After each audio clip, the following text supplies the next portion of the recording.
मुझे ये तो लग रहा है ऐसा ना हो कि यही निपट गया हो जैसे मोहम्मद वाला। वही ये खुद निपट गया और ये प्रोपेगेंडा कर रहे हैं चिट्ठी का, ये भी हो सकता है। इस बार तो चुरा रहे हैं, चीखें दहाड़े मारते हुए दिखाई दे रहे हैं। और ऑपरेशन सिंदूर में एक बहुत बड़ी खबर यह भी है कि आतंकी मसूद अजहर का परिवार मारा गया है। मसूद के घर पर मिसाइल से अटैक हुआ है और मसूद के परिवार के 14 लोग इसमें मारे गए हैं। पाकिस्तान मीडिया के हवाले से यह बड़ी खबर है। मौत की भीख मांग रहा है आतंकी मसूद अजहर। भारत के अटैक से मौत के साए में खुद को महसूस कर रहा है मसूद अजहर। मसूद अजहर की चिट्ठी से बड़ा खुलासा हुआ है। मसूद अजहर ने एक चिट्ठी लिखी है और उस चिट्ठी में, वो उर्दू में है तो वैसे तो आप नहीं पढ़ पाएंगे उसको, लेकिन उसका जो लब्बो लुआब है वो मैं आपको बता रहा हूं। उसने बताया कि उसका कौन कौन करीबी मारा गया। उसने बताया कि मेरी जान से प्यारी बहन मारी गई। केवल उसी के लिए उसकी बहन जान से प्यारी होती है, केवल उसी के लिए अपने भांजे भांजी प्यारे होते हैं, केवल उसी को अपने जीजा से लगाव है और दुनिया में किसी के लिए कोई संबंध नहीं होते। दुनिया में किसी से कोई मतलब नहीं है। जाकर जहां चाहे जब चाहे जिसको मार दो, धर्म पूछकर मार दो। ऐसे लोगों को आज ये महसूस हो रहा है कि जो उन्होंने दूसरों के साथ किया था वो क्या था। आज पहली बार उनको यह पता चल रहा है कि उन्होंने क्या किया। ये लेटर, उसमें यह भी लिखा हुआ है, पहली बार मैं बहुत डरा हुआ। अगर ये उसी ने लिखा है तो मुझे लग रहा है कि कई बार हृदय परिवर्तन होता है। हो सकता है कि कुछ दिनों में आप देखें कि एक सूफी बन गया हो। ये मैं डरा हुआ हूं बोल रहा है। वो जो दूसरों के लिए डर बांट रहा था वो कह रहा है मैं डरा हुआ हूं। जी नहीं, बिल्कुल आपने ठीक बात बोली, लेकिन ये भी बात मैं आपकी मानता हूं दिनेश कि जिसने दूसरों के घर वाले खत्म कर दिए उसके साथ भी यही होना चाहिए। बोलना नहीं चाहिए वो लोग नॉन कॉम्बैटेंट्स हैं, लेकिन दे डिजर्व दिस। इनको पता लगनी चाहिए कि पीड़ा क्या होती है। इनको अभी तक पीड़ा का अंदेशा नहीं था, आज इनको पता लगा कि जब घर से लाशें उठती हैं तो कैसा लगता है। ये भी बहुत जरूरी था, ये सबक है, कड़वा है लेकिन जरूरी है। अच्छा, ये कि या अल्लाह काश में मर जाता। अगर ये वाकई इतनी इंटेंस फीलिंग है तो वहीं से कूद के जान दे देते, अपने ऊपर गोली चला लेते, या फिर सामने आते, लोगों का सामना करते और कहते कि मैं तो लग रहा है कि आज मर जाऊं। ये कहीं बैठ के चिट्ठी जारी करके या अल्लाह काश में मर जाता। ये असल में अपने भाई बहनों को, अपने भांजे भांजियों को, अपने जीजा को, किसी को प्यार नहीं करता। इसके लिए सब मोहरे हैं। इसने आतंक की दुकान वहां भी चलाई, यहां निर्दोषों के ऊपर गोली चलाई। आज जब इसके अपने मर गए हैं तो इसके अपने थू करेंगे जो बच गए हैं। इसलिए बता रहा है कि मुझे उनसे बड़ा लगाव था। मुझे ये तो लग रहा है ऐसा ना हो कि यही निपट गया हो जैसे मोहम्मद वाला। वही ये खुद निपट गया और ये प्रोपेगेंडा कर रहे हैं चिट्ठी का, ये भी हो सकता है, पॉसिबल है ये। और आज रक्षा मंत्री ने देश के रामचरितमानस में सुंदरकांड की चौपाई को उद्धृत किया। ऑपरेशन सिंदूर पर रक्षा मंत्री का बड़ा बयान, हमने हनुमान जी के आदर्श का पालन किया। जिन मोहि मारा ते मैं मारे, कहा राजनाथ सिंह ने। सेना ने बेहद सटीक स्ट्राइक की। राजनाथ ने कहा सतर्कता, सटीकता, संवेदनशीलता के साथ अटैक किया। हमने सटीकता से लक्ष्यों को नष्ट किया है, लेकिन सतर्कता इस बात की बरती है कि वहां कोई भी निर्दोष इसकी चपेट में ना आने पाए।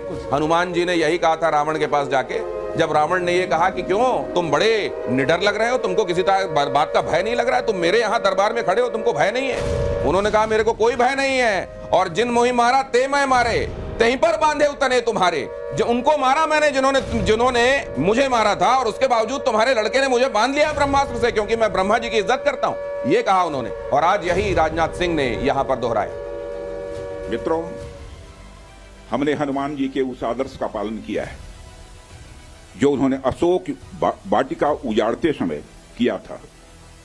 जिन मोहि मारा तिन मोहि मारे। हमने केवल उन्हीं को मारा जिन्होंने हमारे मासूमों को मारा।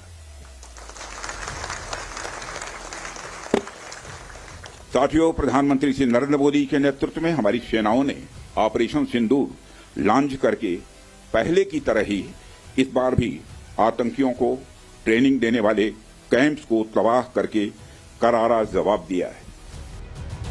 और पाकिस्तान को भारतीय सेना की चेतावनी, अगर कोई दुस्साहस किया तो नतीजे गंभीर होंगे और भुगतने होंगे। अगर अपनी डोमेस्टिक ऑडियंस को प्रसन्न करने के लिए कहीं किसी तरह के एडवेंचर का ख्याल आता है तो उसे वहीं अबॉर्ट कर देना, वरना जाओगे हीरो बनने और मार इतनी पड़ेगी, अब इस बार तुम्हारे निर्दोष नागरिक की चपेट में आएंगे। आज सुबह, जैसा कि आपको ज्ञात होगा, भारत ने इस तरह के सीमा पार हमलों का जवाब देने और उन्हें रोकने तथा उनका प्रतिरोध करने के अपने अधिकार का प्रयोग किया है। ये कार्यवाही नपीतुली, नॉन एस्केलेटरी, आनुपातिक और जिम्मेदारीपूर्ण है। ये आतंकवाद की इंफ्रास्ट्रक्चर को समाप्त करने और भारत में भेजे जाने वाले संभावित आतंकवादियों को अक्षम बनाने पर केंद्रित है। ऑपरेशन सिंदूर 22 अप्रैल को पहलगाम में हुए विभत्स आतंकवादी हमले के शिकार मासूम नागरिकों व उनके परिवारों को न्याय देने के लिए लॉन्च किया गया था। इस कार्रवाई में 9 टेररिस्ट कैंप्स को टारगेट किया गया और पूरी तरह से इसे बर्बाद किया गया। India has demonstrated considerable restraint in its response. However, it must be said that the Indian Armed Forces are fully prepared to respond to Pakistani misadventures, if any, that will escalate this situation. जब आप बेहतरीन players को खेलते हुए देखते हैं ना, सचिन तेंदुलकर हो गए, राहुल द्रविड़ हो गए, विराट कोहली हो गए, उनके शॉट्स देखते हैं, उसमें प्रिसीजन आपको नजर आता है और इसीलिए आप कहते हैं क्या ये मास्टर स्ट्रोक है, ये मास्टर स्ट्राइक है। जब स्ट्राइक की गई स्पेशल स्ट्राइक तो उसमें इसकी छाप नजर आई और आज जब ये ब्रीफिंग की गई इसमें भी दुनिया को भारत का मास्टर स्ट्रोक दिखाई दिया। भारत की 2 लेडी ऑफिसर सामने आके ग्रैनुलर डिटेल्स बता रही हैं और उसमें एक मुस्लिम लेडी ऑफिसर जी नहीं, इसके पूरे जो ऑप्टिक्स हैं इसके वो बहुत केयरफुली क्राफ्टेड थे। आप देखिए 2 लेडी ऑफिसर्स हैं, एक आर्मी की, एक एयरफोर्स की, एक कोर ऑफ सिग्नल्स की है, एक हेलीकॉप्टर पायलट है और ये दोनों आते हैं और विक्रम मिश्री जो फॉरेन सेक्रेटरी है वो आके पहले ब्रीफ करते हैं और दोनों महिला ऑफिसर, क्योंकि इसमें जिनकी जानें गई उनकी तो जानें गई, लेकिन ट्रेजेडी किसके साथ हुई? महिलाओं के साथ। नाम क्या था? ऑपरेशन सिंदूर। ये नारी शक्ति है, इसलिए 2 नारियां वहां पर ब्रीफ कर। ये बात जो कही जा रही है ऑपरेशन सिंदूर, यूं ही नॉमेनक्लेचर नहीं हो जाता। इसमें ऑपरेशंस के नाम रखने के संदर्भ में क्या होता है वो एक्सपर्ट्स बताएंगे आपको। ऑपरेशन सिंदूर के बाद देश भर में जश्न मनाया गया। ऑपरेशन सिंदूर से 9 आतंकी अड्डे ध्वस्त हुए तो पूरे देश ने जश्न मनाया। मोदी ने दिया था ये नाम ऑपरेशन सिंदूर। ऑपरेशन के नाम पर बोली हिमांशी नरवाल, ये नाम बहुत सही है। हिमांशी नरवाल ने कहा मैं खुद इस नाम से खुद को रिलेट कर पा रही हूं। मैं तो इस नाम से बहुत ज़्यादा रिलेट कर सकती हूँ बिकॉज ऑफ दिस इंसिडेंट मैंने तो अपनी ज़िंदगी खो दी है एक। ये नाम बहुत सही है क्योंकि इस इंसिडेंट की वजह से बहुत औरतों ने, बहुत बहनों ने, बहुत माँओं ने अपनी जान खोई है, अपना एक हिस्सा खो दिया है। तो ये नाम एकदम सही है। ये जो ऑपरेशंस होते हैं ये यूं ही नाम इनका नहीं रख दिया जाता। जाहिर है उस समय वो लोग जो ऑपरेशन के साथ जुड़े होते हैं उनको पता होता है इस नाम के साथ वो ऑपरेट कर रहे हैं। उस समय वो क्लोज निट एक ग्रुप होता है जो उस ऑपरेशन का अंजाम दे रहा होता है, उसको मालूम होता है। प्रधानमंत्री नरेंद्र मोदी ने ये बहुत सोच समझकर क्वाइन किया। ताजा चूड़ा पहने हुए हफ्ते भर से भी ज्यादा नहीं हुआ था कि उसकी शादी हुई थी, मांग में सिंदूर था और अपने पति के शव के पास बेबस बैठी हुई थी। उस समय भारत ने तय किया कि इसका नाम क्या होगा, प्रधानमंत्री ने तय किया। आपने जब ये नाम सुना आज ये स्ट्राइक होने के बाद ऑपरेशन सिंदूर, आपको क्या लगा?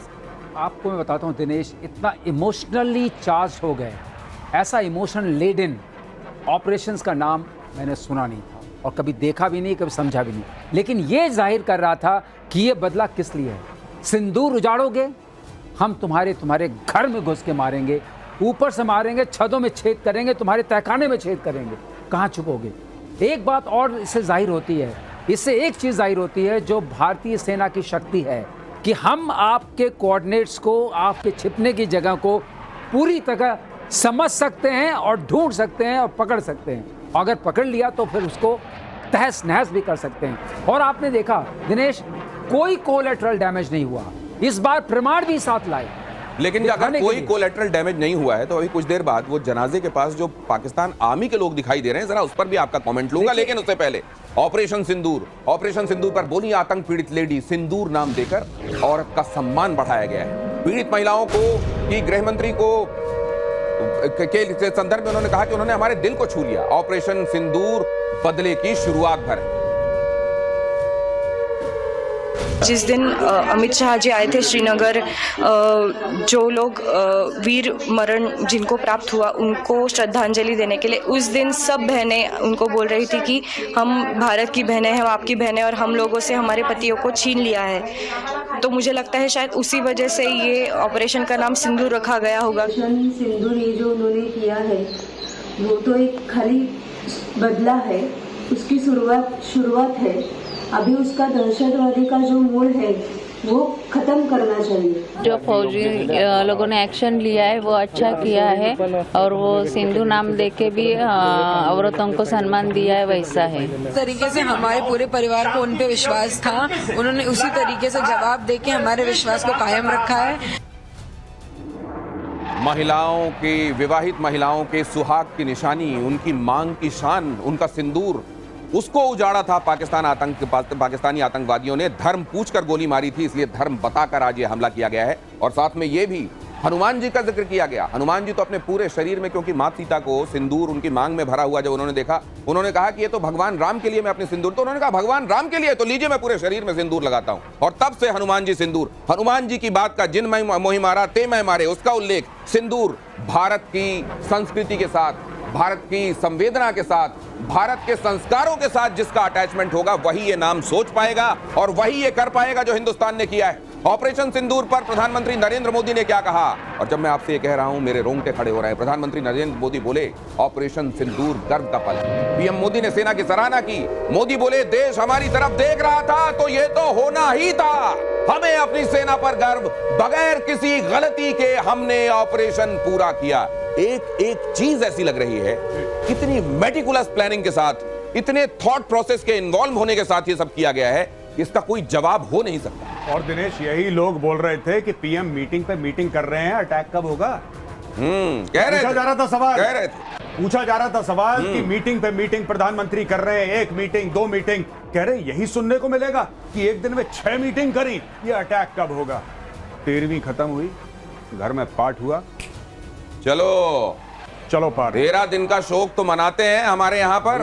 13 दिन का शोक का वो वक्त पूरा हुआ, शुद्धि हुई, और फिर यहां ये शुद्धिकरण हो गया। जहां जहां आतंक के कैंप थे, धरती मां के सीने से वो बोझ कम कर दिया गया। अब जरा देखिए, भारत ने 15 दिनों में लिया पहलगाम का बदला। आतंकियों को मिली कल्पना से भी बड़ी सजा। पीएम मोदी ने कहा था कल्पना से भी बड़ी सजा देंगे। ऑपरेशन सिंदूर की सफलता से पूरे देश में जश्न है।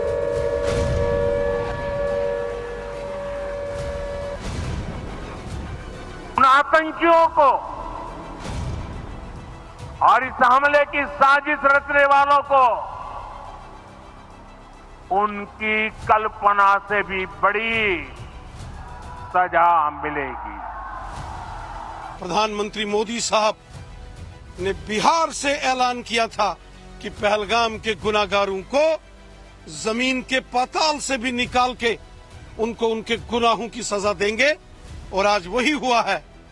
पहलगाम के गुनाहगारों को भारतीय सेना और भारतीय वायु सेना ने पीओके के अंदर घुस के मारा है। दिल की गहराई से देश की सेनाओं का, माननीय प्रधानमंत्री जी का बहुत साधुवाद करती हूँ, प्रणाम करती हूँ उन्हें कि उनके निर्णय के द्वारा, उनकी निर्णायक शक्ति ने देश के 140 करोड़ भारतीयों को सम्मान दिलाया। प्रधानमंत्री जी के साथ हम सब का जो है, हम सब का मनोबल उनके साथ है। और जैसा कि ऑपरेशन सिंदूर, हमारे यशस्वी प्रधानमंत्री जी ने ये नाम इस ऑपरेशन को दिया, जो हमारी बेटियां हैं, हमारी माताओं के सामने बहुत क्लोज प्रॉक्सिमिटी में, जैसे आपने सुना कि हेड शूट करके जो है उनके सुहागों को छीना गया, तो उसमें कई खून से जो है इसका बदला लिया जा रहा है। तो हम देश की कामयाबी की प्रार्थना करते हैं। प्रधानमंत्री ने कहा था हम न केवल उन आतंकवादियों को मारेंगे, बल्कि उन आतंकवादियों के जो आका हैं, जो उनको संरक्षण दे रहे हैं, उनको पोषित कर रहे हैं, उनको भी ऐसी सजा देंगे कि कोई कल्पना नहीं करेगा। और पूरे विश्व ने आज हमारी सेना का पराक्रम देख लिया। पूरे देश में इस बात की खुशी है कि हम लोगों ने बदला लिया। जिन लोगों ने निर्दोष हमारे नागरिकों को ठिकाने ली थी, लोगों के मांग के सिंदूर मिटाए थे, उसको मुंह तोड़ जवाब हमारे देश ने दिया। और एक बात ध्यान रखिए, आज जब ब्रीफिंग की जा रही थी भारत की तरफ से, तो ये कहा गया कि एक मेजर्ड स्ट्राइक थी, ये प्रोपोर्शनेट स्ट्राइक थी, इस बात पर जोर दिया गया। और ये भी बताया गया कि हमने नॉन मिलिट्री इंस्टॉलेशन को चिन्हित किया जहां आतंकवादी पनप रहे थे, पल रहे थे, और उन जगहों को हमने चिन्हित किया है। क्या पाकिस्तान रिटेलिएशन कर सकता है? ये एक बड़ा सवाल है, ये लेकर जाता हूं अपने एक्सपर्ट्स के पास। दिनेश, मैं चाहता हूं पाकिस्तान रिटेलिएशन करे, मैं बार बार सवेरे से यही कहता चला आ रहा हूं। आप तो कह रहे हैं लगातार, आप तो ताल ठोक रहे हैं कि आओ, कहां हो, लेकिन क्या उसके पास ये हिम्मत बची है? नहीं, उसको करना पड़ेगा। आसिम मुनीर की मजबूरी है, या तो बिल्कुल ही उसका मोराल टूट गया, मनोबल टूट गया, वो अलग बात है। लेकिन अगर मनोबल नहीं टूटा है तो मैं यही रिक्वेस्ट करूंगा, मैं रिक्वेस्ट करूंगा पाकिस्तान के आर्मी चीफ से कि जनरल साहब आप आइए, भारत पे अटैक की। ऐसा नहीं कि लाइन ऑफ कंट्रोल पे कोई छोटे से 4-5 केरोसिन के डब्बे पड़े इंडियन आर्मी के, वहां पे बम मार के चले गए, या कोई टेंट पे आपने मिसाइल मार दी। नहीं, जैसा हमने करा था उस लेवल का आप एक अटैक करिए। और मैं ये कहना चाहता हूं कि बगलियार डैम पे आप अटैक करिए, क्योंकि पानी रोकना is an act of war. आप ही के लोग कहते चले आ रहे हैं आप किशनगंगा पे मारिए सर, आप डिव हेडक्वार्टर पे बम मारिए, आप कुछ ऐसा करिए कि हम भी यहां पे बैठ के हिंदू थर-थर कांपे। लेकिन ख्वाजा आसिफ कुछ हो ऐसा। लेकिन ख्वाजा आसिफ तो अभी से ये कह रहे हैं पीके श्रीवास्तव सर कि अगर वो और ज्यादा एस्केलेट नहीं करते तो हम एस्केलेट नहीं करेंगे। देखिए अब क्या होगा दिनेश, अब उनकी जो ISPR है जो गेम में आएगी, पब्लिक रिलेशंस नहीं, पब्लिक डिसेप्शन, वो गेम में आएगा। वो बताएंगे हमने इतने मार दिए, हमने तो एकदम सफा चट कर दिया भारत की फौज को, अब वो करने की जिम्मेदारी आएगी। लेकिन जैसा मेजर आर्या बता रहे थे कि अरे अगर आओ जरा सा देखें, क्योंकि अभी हम international laws and rules and regulations के दायरे में रह करके हमने अपना प्रतिशोध लिया है, हमने कोई वायलेट नहीं किया है। ये हमारा अधिकार है कि अगर आपने हमारे यहाँ आतंकवादी हमला किया है तो आतंकवादियों को हम सफाया करें। लेकिन सबसे बड़ी बात जो हमने की, हमने पंजाब में जाकर के आपको ललकारा है, पंजाब के आतंकवादियों को ललकारा जो सोचते थे अगर पंजाब में हम बैठे कोई छू नहीं सकता। इस ललकार की जवाब दो। अब इस ललकार की का तो प्रत्युत्तर दो। भारत ने आतंकवादियों को चुन चुन कर मारा है, पिन पॉइंट प्रिसिशन के साथ हमले हुए हैं। अभी बताया जा रहा था कि 1-2 मीटर, 450, 500, 560 किलोमीटर तक सिर्फ 1-2 मीटर का डिविएशन और टारगेट बूम। पिन पॉइंट हमले से आतंक के अड्डे तबाह किए गए हैं। 25 मिनट तक हुए ताबड़तोड़ हमले। 1:05 रात में शुरू हुआ और पिक्चर 1:30 तक चली। और अभी अगर कोई ये सोच रहा है कि ये पिक्चर तो बस समाप्त हो गई, तो ये कह दिया गया है कि पिक्चर अभी बाकी है। और ये भी कई बार आप देखते हैं ना, कई फिल्में होती हैं, उनमें जब अंत होता है तो पता नहीं चलता ये अंत हुआ है या यहाँ से कुछ शुरुआत हो रहा है। और जब तक आप समझते हैं 3 महीने बाद आपको कोई सीक्वल दिखाई दे जाता है। तो हो सकता है कि इसका भी कोई सीक्वल हो। ताबड़तोड़ हमले में 9 आतंकवादी ठिकाने उड़ाए गए, जैश और लश्कर के आतंकी कैंप तबाह कर दिए गए। भारत के हमले में आम नागरिकों को कोई नुकसान नहीं हुआ। अब यही बात कहा जा रहा है एक्सपर्ट्स की तरफ से कि अभी आम नागरिकों को और मिलिट्री वालों को नहीं छुआ गया है, सिर्फ आतंकवादियों को छुआ गया है। इसीलिए कहा गया है नॉन एस्केलेटरी है, मेजर्ड है, प्रोपोर्शनेट है। लेकिन अगर उधर से कुछ किया गया, क्योंकि आसिम मुनीर के ऊपर प्रेशर है, अगर बौखलाहट में कुछ कर दिया तो हिंदुस्तान के पास मौका होगा, फिर मौका होगा इस बार अब फौज को वो हैसियत बताने का जो अभी तक नहीं किया गया। वही चाहिए हमें वही चाहिए। और इसीलिए मैं बार बार पाकिस्तानियों को कह रहा हूं कि कोई बड़ा अटैक हमारे ऊपर करो, हमारे ऊपर हमला करो। उसके बाद क्या होगा मैं आपको बताता हूं कि फिर भारत कह सकता है कि देखो हमने तो आतंकी मारे थे, नॉन एस्केलेटरी करा था, आपको सबको बताकर मारा था। अब ये हो चुका है ना, अब इन्होंने हमारी फौज पे हमला करा है, अब हम रिजर्व राइट करते हैं इनकी फौज को ठोकने का। सर, यही हमें चाहिए। ये आप बड़ी बात कह रहे हैं कि ये असल में थोड़ा सा एक मौके का इंतजार है हिंदुस्तान को। लेकिन दूसरी तरफ ये देखिए, अगर हमास स्टाइल में, अगर बॉडी कैमरे पहनकर, अगर हाथ पीछे रखकर घुटनों में नील डाउन कराकर और पॉइंट ब्लैंक रेंज से गोली मारी गई थी, अगर हमास स्टाइल में यह हमला बोला गया था, कह रहे हैं कि इस बार हमास वाले ट्यूटर्स आए थे जिन्होंने सिखाया ये, तो क्या हिंदुस्तान ने भी इजराइल मार का बदला लिया है? वही है जो आप कह रहे हैं, बिल्कुल ठीक कह रहे हैं आप। वही चीज है, एयर स्ट्राइक इजराइल भी जब करता है ना, मैसिव एयर स्ट्राइक्स, यहां पे भी हुआ मैसिव एयर स्ट्राइक। और बिल्कुल इस लेवल की एयर स्ट्राइक जो है ना, शायद 1971 की लड़ाई के बाद जो कारगिल में हुआ वो अलग है, वो तो माउंटेन साइड पे हुआ फौज के खिलाफ। लेकिन यहां पे अगर आप देखिए, यहां पे बीच पंजाब में घुस के जो जैश मोहम्मद और लश्कर तैयबा के कैंप्स है ना, उनको धुआं कर दिया। दिनेश भाई बहुत बड़ी बात। लेकिन मुझको लग रहा है कि इस बार आपकी बहुत सारी बातें सच साबित होती हुई दिखाई दे रही हैं। आप लगातार ये कह रहे थे कि बलूचिस्तान में कुछ होता है, खैबर पख्तूनवा में कुछ होता है, नहीं फर्क पड़ता। वहां का जो पंजाब प्रोविंस है, वहां के लोग बड़े आराम से बैठे रहते हैं और असली पाकिस्तानी दिल जो है वो पंजाब में धड़क रहा है। और जब तक ताबूत पे ताबूत वहां के घरों में नहीं जाएंगे, पंजाब में, पाकिस्तान के पंजाब में, तब तक इनको इबरत हासिल नहीं होगी। ऐसा लग रहा है जैसे आपने किसी ऐसी घड़ी में ये बात कही थी जब सरस्वती आपके जिह्वा पे थी, और वही होते हुए हम देख रहे हैं पंजाब के अंदर ताबूत पर ताबूत जा रहे हैं। मतलब इस बार वो इबरत हासिल होगी क्या? डर उत्साह पैदा किया है, फियर इज द की। जब तक भय प्रीत तो कभी नहीं होगी, लेकिन शायद इबरत हासिल हो जाए। इबरत हासिल हो जाएगी। और गौरव जो कह रहे थे वो बहुत बड़ी बात कह रहे थे कि इजराइल से लेके हमने किया है ट्यूटर नहीं किया है। ये वाला हिस्सा तो इजराइल से फार बेटर हुआ है। कोई कोलेटरल डैमेज नहीं है, कोई कोलेटरल डैमेज नहीं है। आपने गाजा के ऊपर अटैक देखा होगा इजराइल का, हूती के ऊपर अमेरिकन अटैक देखा होगा, उसमें बहुत सारे सिविलियंस मारे जाते हैं। एक ऐसे जगह जहां और भी इमारतें हैं, सर, लेकिन ये अपनी कहानी तो ठीक से बना लें, ये अपनी कहानियां तो ठीक से बना लें। कभी ये कहते हैं कि असल में हमारा केवल 2 सिविलियन मारा गया है, फिर उसको ले आते हैं 10 तक। फिर कभी कहते हैं कि असल में अंदर तो महिलाएं भी थी, मस्जिद के अंदर महिलाएं, जहां पर ये जाने नहीं देते महिलाओं को, वहां पर महिलाएं थी, ये भी कह रहे हैं। कभी कह रहे हैं कि हमने उनके 5 तैयारे, अच्छा इनका बोलने का टिपिकल तरीका, हमने उनके 5 तैयारे मार दिए हैं, हमने उनके 5 तैयारी मार दिए। अगर 5 तैयारे मार दिए हैं तो दूसरा वाला 8 का दावे क्यों कर रहा है, और दूसरा वाला 8 के बारे में कह रहा है तो तीसरा वाला 80 के तैयारे थे वहां, ये क्यों कह रहा है। ये जो इनका टिपिकल ये जो झूठ है, कम से कम ये अपनी झूठ को आपस में ये तो कह लें कि हमने ये कहानी बनाई है, यही सब लोग कहना। मैं एक आपको बात बताऊं, और ये जो जोक है ये सिर्फ फौजी समझ पाएंगे। पाकिस्तानी आर्मी का सिर्फ एक ही स्ट्राइक कोर है, वो है ISPR। The Pakistani army has just one strike corps and that is the ISPR। और सर ने जो अभी बात करी ना, सर ने बोला कि वो लोग एक्शन में आएंगे क्योंकि इतनी औकात नहीं है। मैं चाहता हूं कि आसिम मुनीर करे।